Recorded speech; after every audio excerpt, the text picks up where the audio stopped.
তাকে আর বলা যায় এটা যে যেই রাত্রে যেই মিনিটে সবে কদর, ওই সময় সে যেখানে আছে ওইখান থেকে ফেরেশতা আলগি দিয়া ধইরা আইনা মসজিদে বসাইয়া এখন সবে কদর, তুই অন্ত আর হে, তখন হয়তো বলবে আমার ওযু নেই, অথবা ভাই মোবাইলটা ঠিক আছে, 1 মিনিট আইতে আছি, মোবাইলটা নিয়ে আই, মোবাইলটা যদি সুরে নেয় সবে কত দিয়ে কিনবো, আমার মোবাইল যদি সুরে নেয়, মানে অর্থাৎ গাফেল চূড়ান্ত বলে দিলেও কি করবে, গাফলতি।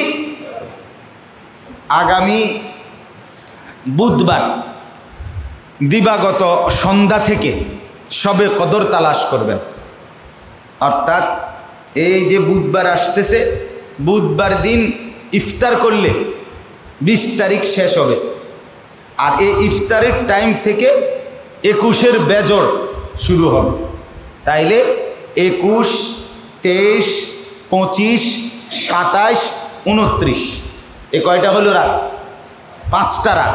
এই 5 রাত একেবারে কোমর বাইন্ধা জান বাজি রেখে সিদ্ধান্ত নেবেন যে এই 5 রাত্রি যে কোনো মূল্যে যত কষ্টই হোক রাত্রি জেগে ইবাদত করবেন।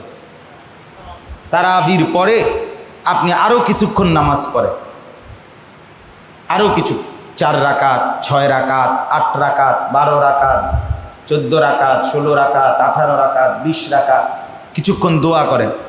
আবার ভোর রাত্রে একটু আগে ওঠেন।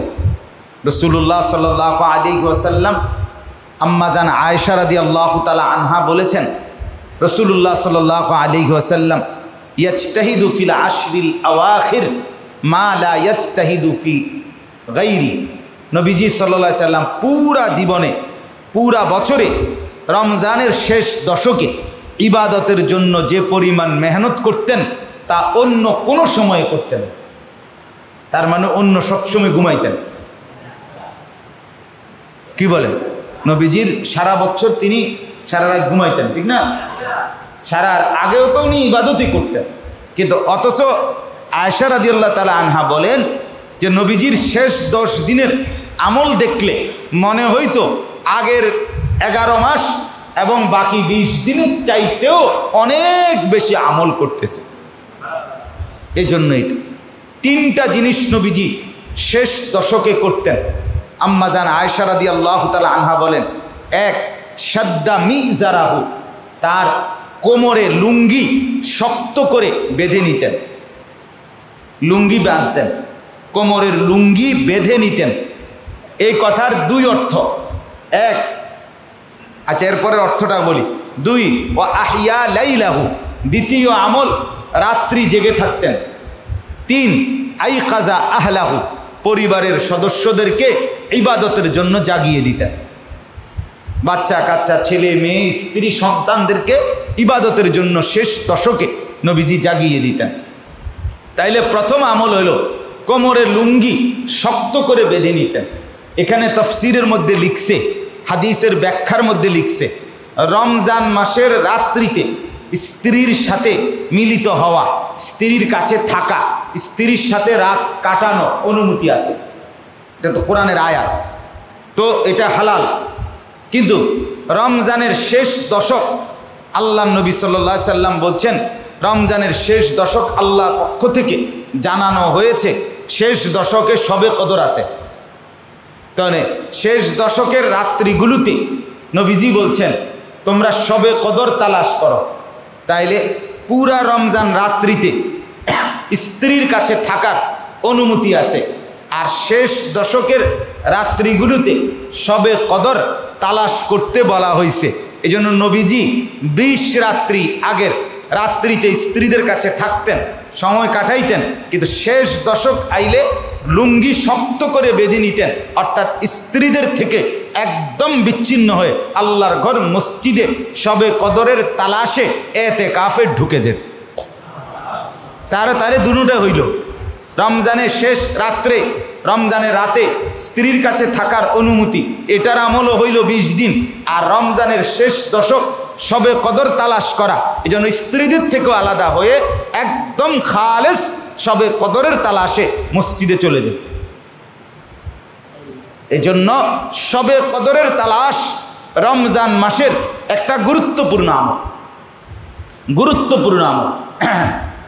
রাসূলুল্লাহ সাল্লাল্লাহু আলাইহি সাল্লাম হাদিসে স্পষ্ট আছে, নবীজি সাল্লাল্লাহু আলাইহি সাল্লাম প্রথম বছর, যে বছর এতেকাফ শুরু করছে, ওই বছর নবীজি প্রথম রমজানের 10 দিন এতেকাফ করছে। এরপরে মাঝের 10 দিন পুনরায় ওই 10 দিনও এতেকাফ করছে। এরপরে 20 দিন যাওয়ার পর নবীজি নিজের এতেকাফের জায়গা থেকে মাথা বের করে সাহাবীদেরকে ডেকে বলছেন, শবে কদরের তালাশে প্রথম 10 দিন এতেকাফ করছি, পাই নাই। শবে কদরের তালাশে দ্বিতীয় 10 দিন এতেকাফ করছি, পাই নাই।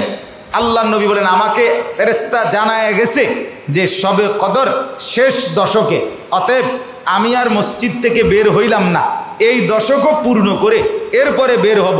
তোমরা যারা আমার সাথে এতেকাফ করতেছ তোমরাও আর বের হইও না, শেষ দশক শেষ করেই এতেকাফ করে শবে কদরের মর্যাদা নিয়ে এরপরে বের হবা। তো হাদিসের বর্ণনা কি, যে আল্লাহ নবী সাল্লাল্লাহু আলাইহি সাল্লাম পুরা একটা মাস রমজান পুরাটা শবে কদরের তালাশ করছে। এরপরে নবীকে বলা হয়েছে শেষ দশকে। এখন নবী আমাদের জন্য আসান করে দিছে যে উম্মত, তোমাদের জন্য আমি বলে দিলাম, তাহাররাউ লাইলাতাল কদরি ফিল ভিত্রে মিনাল আশরিল আওয়াখির। কখনো বলছে শেষ দশকে, কোনো হাদিসে বলছে শেষ দশকের বেজর রাত্রে, একবার বলছে শেষ 10 দিন পুরা, আরেকবার বলছে শেষ 10 দিনের বেজর 5 রাত। এইটা এরপরেও যদি একজন আখিরাত আর নেকির প্রত্যাশী গুরুত্ব না দেয় তা তাকে আর কি বলা, তাকে আর কি বলা, তাকে আর বলা যায় এটা যে যেই রাত্রে যেই মিনিটে শবে কদর, ওই সময় সে যেখানে আছে ওইখান থেকে ফেরেশতা আলগি দিয়া ধইরা আইনা মসজিদে বসাইয়া এখন শবে কদর তুই অঙ্ক আর হে, তখন হয়তো বলবে আমার ওযু নেই,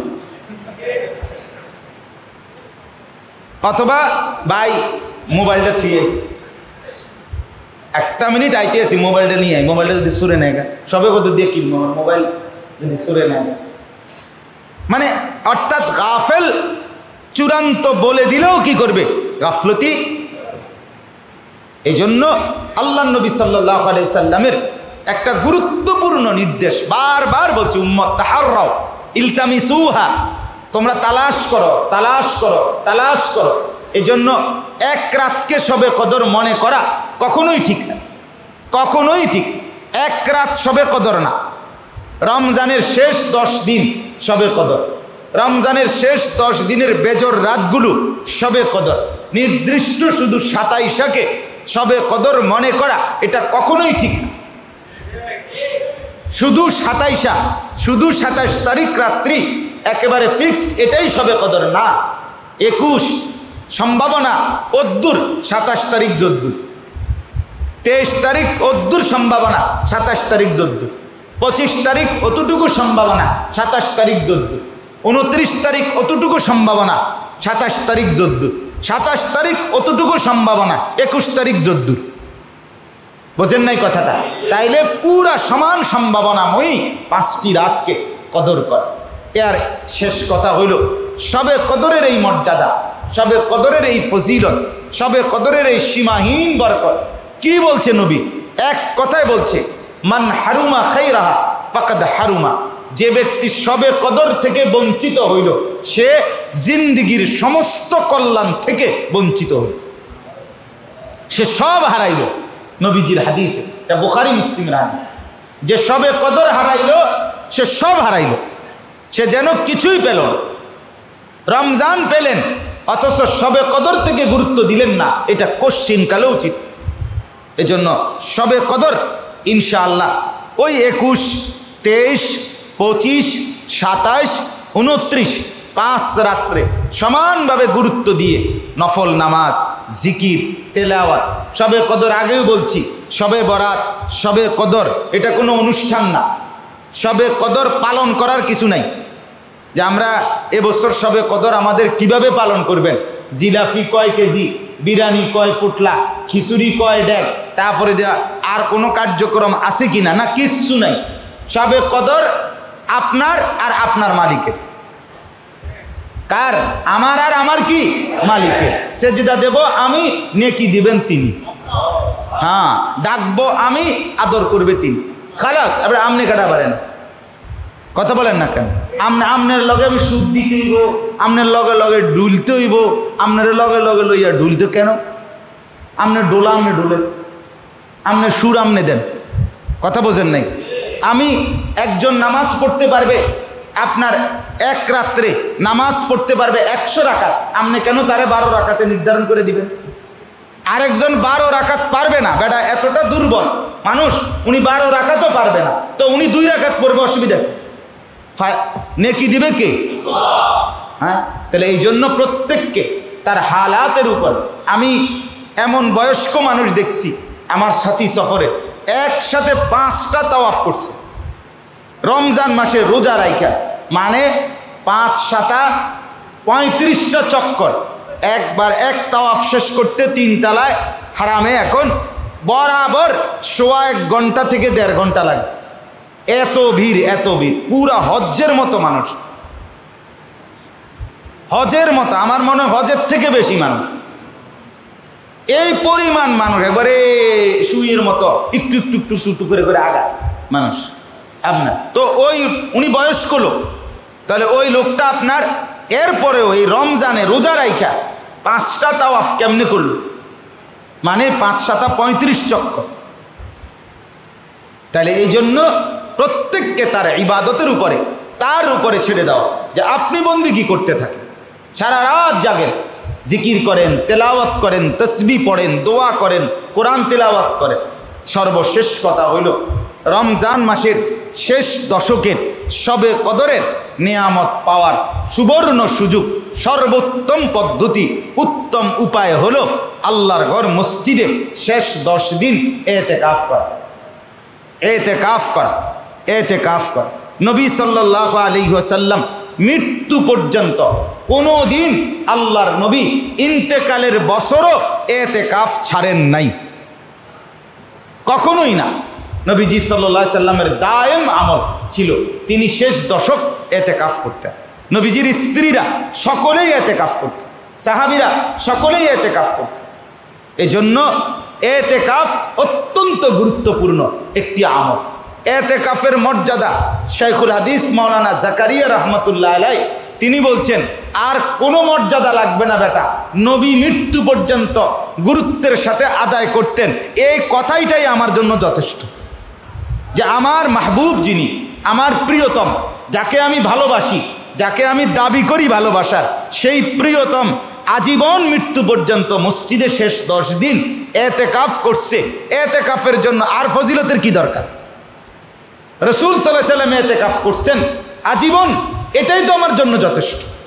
এই মহব্বতেই করা উচিত। এই জন্য আমি প্রতি বছর আপনাদেরকে বলি, প্রত্যেক বছর ইতিকাফ বুড়া মানুষের ইবাদত না, ইতিকাফ সমস্ত মুসলমানদের ইবাদত। কথা বলেন না, কার ইবাদত? জওয়ান বুড়ো সকলের ইবাদত, প্রত্যেকের উচিত। আপনি কোনোদিন আপনার সময় হবে না, হাসরের ময়দানে বুঝবেন সময় তো পাবেন কিন্তু বন্দেগী আর করতে পারতেন না। কবরে সময় পাবেন লম্বা সময়, আপনি মরার পরেও দোকান চলবে, আপনি মরার পরেও ব্যবসা চলবে, আপনি মরার পরেও সূর্য উঠবে, আপনি মরার পরেও আপনার ঘরের বাজার হবে, কিন্তু আপনি আর থাকতেন না, আপনি আর থাকতেন না। ওরা ঠিকই বাজার করবে, ওরা ওই দিনকার খানাও খাইব। এই যেদিন আপনি মরছেন, আপনারে কাইন্দা কাইটা দাফন করে আইসা নিজের ঘরে ভাত রাইলে না কিছে, কিন্তু মানুষের ঘরে ঠিকই পেট ভরে ভাত খায়, আরো ভাত দুগা বাড়াইয়া লয়। কাঁদছে যে মেহনত হয়েছে, খানা কোনো কম দেয় না, খানা কম দেয় না। সবাই গ্রামবাসী ঠিকই খাওয়ায়, হেরা ঠিকই খায়। তাইলে যাদের জন্য আপনি আল্লাহকে ডাকার সুযোগ পান নাই, তারা তো আপনাকে বাদ দিয়া একদিনও খানা বন্ধ করে নাই। ধোকা, ধোকা, দুনিয়া ধোকা, দুনিয়া ধোকা। আমার পুঁজি বানানো জরুরি। এই জন্য বেশি থেকে বেশি মুসলমান ফিকির করেন রমজান মাসের ইতিকাফের, ইতিকাফ করতে চেষ্টা করেন। রাসূলুল্লাহ সাল্লাল্লাহু আলাইহি ওয়াসাল্লাম বলছেন, হুয়া ইয়াতাকিফুজ যুনুব মুতাকিফ যে এতেকাফ করে সে সমস্ত গুনাহ থেকে বিরত থাকে, একেবারে গুনাহমুক্ত। সে যেন এরকম যে কোনো ব্যক্তি কারো কাছ থেকে কিছু চাইবে তো সে যেন তার কাছে এসে বলছে, যতক্ষণ আমার আকাঙ্ক্ষা, দাবি, আমার ইচ্ছা, চাহিদা পূরণ না হবে আপনার দুয়ার আমি ছাড়ব না। তো এতেকাফকারী ঠিক এরকম আল্লাহর ঘরে ঢুকে বলছে, মাওলা আমি আর যাচ্ছি না যদি আমাকে মাফ না করেন। এই ঢুকলাম আপনার ঘরে, তো আল্লাহ তাআলা 10 দিন তার বান্দাকে তার ঘরে বসায় রাইখা তার ঘরের মধ্যে শোয়াইয়া তারে মাফ করবে না, আমনেরই নি করবে। কথা বলেন না কেন? তাকে আল্লাহ দিবে না তো আমনেরই নি দিব। মিয়া আপনি বাজারে বাজারে ঘুরবেন, আমনেরই দিব। হ্যাঁ, তাকেই আগে দিবে, তাকেই বেশি দিবে আল্লাহ। এই জন্য এতেকাফকারী আলহামদুলিল্লাহ, আমি সেই 2013 সাল থেকে আল্লাহ পাকের দয়া এতেকাফ করে আসতেছি, আজ পর্যন্ত অসুবিধা হয় নাই। আল্লাহ অসুবিধা করায় নাই, আল্লাহ তাআলা করায় দিছে আল্লাহর দয়ায়। এটা সম্ভব। ব্যস্ততা প্রত্যেকেরই আছে, কিন্তু ব্যস্ততা এই দুনিয়ার চাইতে আখিরাত এর চাইতে বেশি জরুরি। আল্লাহ তাআলা আমাদের প্রত্যেককে এই কথাগুলোর উপরে আমল করার তৌফিক দান করেন। যাদের উপরে যাকাত ফরজ অবশ্যই অবশ্যই যাকাত আদায় করে দিবেন। রমজান মাসের ফিতরা শেষ দিকে গিয়ে আপনারা হিসাব করে আদায় করে দিবেন। আল্লাহ তাআলা আমাদের সবাইকে তৌফিক দান করেন, কবুল করেন। আমিন। সুবহান।